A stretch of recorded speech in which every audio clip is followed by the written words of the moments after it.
There is a variation that wins in 6 moves for white in the Sicilian defense. E4, C5, knight to F3, D6, C3, knight to F6, attacking the pawn in the center. White is going to partially ignore this pawn and play bishop to E2. If black takes that pawn, queen to A4 checks to the king. After knight blocks by moving the knight to C6, queen picks up the knight on E4. In this position, if black choose not to pick the pawn and go for knight to C6 instead, D4, pawn takes on D4, pawn takes on D4. White has the massive center. Black is not happy about this. So, in this case, the rank from 4 to 4 connecting to this pawn has been covered by this pawn on D4. So, black might choose to pick up this pawn after spotting this. In this position, play D5, attacking the knight. If knight moves over to E5, queen to A4 check comes up. If bishop blocks, queen picks up the knight. In this position, if knight does not move, black can be creative with queen to A5 check first, which forces white to move knight to C3. Knight takes knight, pawn takes. A greedy player would love to pick up this pawn with check. He has forgotten that there is bishop to D2, which in turns attack the queen and gain the tempo. If queen moves to C5, pawn takes the knight. So in this position, taking the knight back is also okay. However, if knight moves to E5, knight takes, pawn take. This pawn is under attack. It is nice to defend it. White wants to go for more activity, so keeping the king safe is also a favorable option. Black sees that the white king is very safe. White pieces are more active compared to black pieces. The rooks are still in the corner while we have this rook already castled out.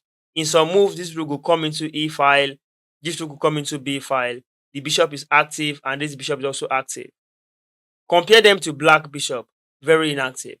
So black will want to create room for the bishop to come outside, at the same time achieve king safety. So he plays G6, rook to B1, bishop to G7, trying to castle the king. We can delay the king from castling by playing D6. If pawn takes on D6, queen takes on D6. In this position, the white queen is well centered, very advanced towards black's camp, depriving and stopping this king from castling because the queen attacked one of the castled square. Secondly, we have the bishops coming into the game through this diagonal to harass the king. This bishop can also come into the game through this diagonal and so many others. So you can agree with me here that in this certain variation, white has an edge over black. White is actually going to gain material in this particular trap. E4, C5, knight to F3, D6, C3, knight to C6, D4. Bishop to G4 pins the knight to the queen. D5 followed, attacking the knight. Knight to E5, piling pressure on the knight on F3. What to do? In this position here, white can choose to sacrifice the queen after playing knight take knight. Just flow with me. Here, white has gotten a knight after this move, releasing the queen to be captured. If black goes for taking this queen, then we can unleash bishop to B5 check. The only way to block this check is by using the queen, moving the queen to D7. Bishop takes the queen with check. King to D8. Now, this bishop here is under attack from the king. Our knight is under attack, the bishop is under attack. A way to continue is by taking this particular pawn, checking that king. So if king takes the bishop, we can take the bishop. Here, the rook is still under attack from the knight. You can agree with me that this particular trap enables you win more material. This trap is about the story of a greedy Sicilian player. After this set of moves, E5 comes up, bishop to F5, bringing out the bishop so it will not be locked in. D4, pawn takes, Bishop takes the knight on b1. Black spotted a tactical activity that would take this pawn on a2. Then he went for it. Rook took the bishop, queen to a5 check to the king. A way to block is by using the queen or to use the bishop. Here we went for using the bishop so we can attack the queen. Queen took the pawn in this case. That was okay, right? However, black is unaware of the devices of white. The queen alone cannot do it. Developing the queen early can be a curse or a blessing. In this case, after bishop to c3, defending this pawn, e6 comes up. Here, rook to a1 traps the queen. In this trap, white went for a series of attack. After e4, c5, knight to f3, d6. d4, pawn takes on d4, knight takes on d4. Knight to f6, attacking this pawn. Knight to c3 defends that pawn. a6 followed, stopping the bishop and the knights from using this square b5. Bishop to g5 comes up, e6. f4, knight on b to d7. Bishop to c4 followed, b5, attacking the bishop. After bishop takes the pawn on e6, white wants to bank on the weakness on f7 indirectly using that square e6. So, pawn took, knight took. Now, the queen is under attack, and there's a threat of knight moving over to e7, attacking the king and attacking the rook at the same time. Queen to b6, still keeping eye in defending that square, c7. Knight to d5 followed. Knight takes knight, queen takes knight. This move prepares the queen to come into this space and harass the king, and at the same time attacks that rook on a8. Bishop to b7 comes up, blocking the queen from attacking the rook and also attacking the queen, well defended by the queen on b6.